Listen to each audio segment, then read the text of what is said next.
No hard evidence linking the two. There's no evidence of wrongdoing. A months-long investigation has not found evidence of wrongdoing by the president.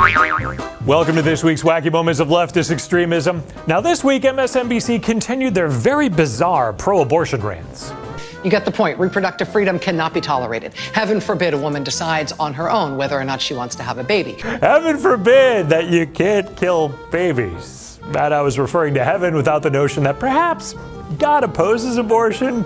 Meadow has no sense of irony in her statement as she repeats it quite a bit. Heaven forbid that a woman be free to decide on her own terms if she wants to have a baby. She's actually pretty free to decide if she wants to have one. It's deciding that she wants to kill a baby that becomes the issue here.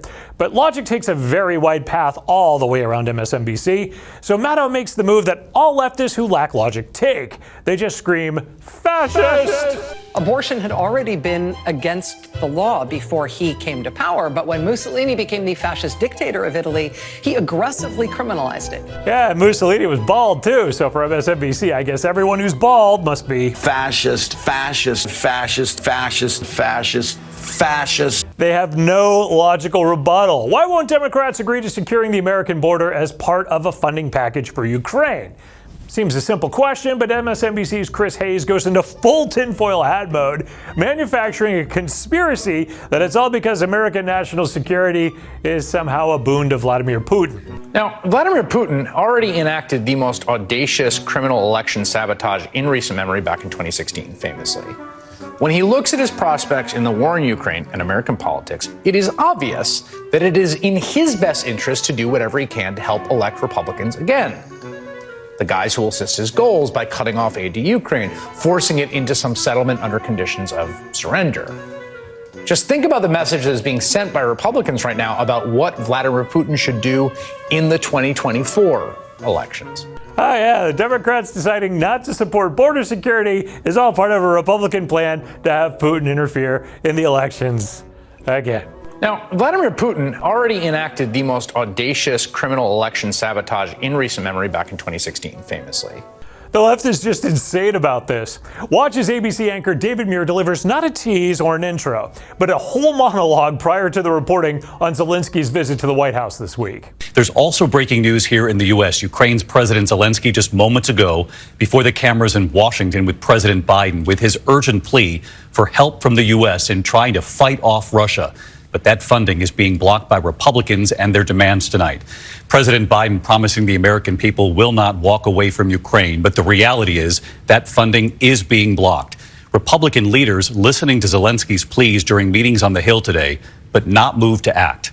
The president tonight saying those who stand in the way of this urgent help are giving Putin the greatest Christmas gift they can possibly give him. See, it all ties in with Russia. Or maybe, just maybe. The media likes repeating White House talking points, like when Hunter decided he was above the law and blew off a congressional subpoena this week. Speaking publicly about all of this for the first time, he wrote a book, but this was really an extraordinary statement today. What's the reaction from Republicans, James Comer, Jim Jordan, to the fact that he's ignoring a subpoena? By the way, Jim Jordan ignored a subpoena. He was, in contempt, really, of Congress for refusing to testify. Except that's not even true. Jim Jordan was never charged with being in contempt of Congress. It didn't ever happen. Somebody got in Andrea Mitchell's ear to tell her that she was lying, so here's her attempt to walk it back. And I misspoke earlier because Jim Jordan ignored the subpoena from the January 6th impeachment committee, but they didn't refer it to DOJ, so he never was in contempt. But he could be held in contempt. Well, he could be. So I guess after Wednesday's House vote to move forward with the impeachment inquiry on Joe Biden, she'll say that he's impeached. The way things are going, he could be. We've seen no evidence. They haven't been able to provide any evidence connecting Joe Biden to his son's businesses. And impeachment is supposed to be high crimes and misdemeanors by the President of the United States. Oh, you see, that's quite different. Despite Hunter's business buddies visiting Joe at the White House, bank records, Cafe Milano visits, rides on Air Force Two, and those voicemails, well, those all mean nothing. The leftist media must now follow those orders that they received from the White House in September. No hard evidence linking the two. There's no evidence of wrongdoing. They allege that the president has abused his power to benefit his family, but nearly a year of investigations has so far come up empty. A months-long investigation has not found evidence of wrongdoing by the president, and the White House denies that there is any. The media just ignores facts they don't like. Take ABC News, for instance, covering a sex predator that tried to grab 3 female students in Arizona on separate occasions. They just don't want to provide their viewers with as much information as they could on the suspect. All of the victims describe the suspect as a man 30 to 40 years old, around 6 feet tall, with a medium-heavy set build and close cropped hair.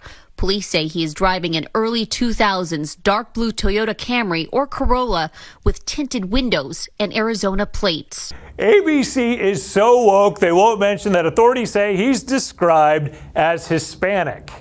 Might be a pertinent part of the description, but not if it goes against the leftist narrative. It doesn't matter how serious the crime, even murder.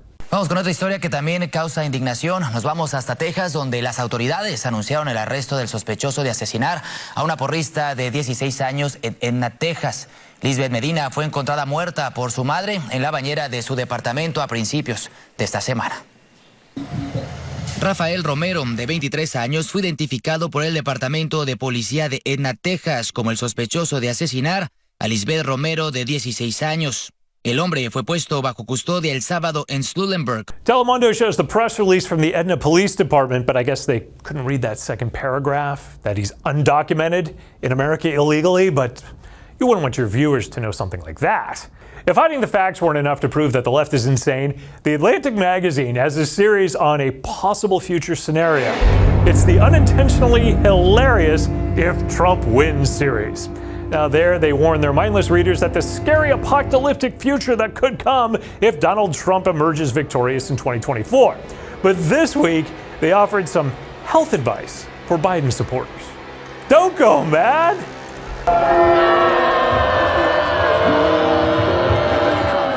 The article actually reminds the left not to go bonkers. I guess even The Atlantic realizes that they're a little predisposed to it.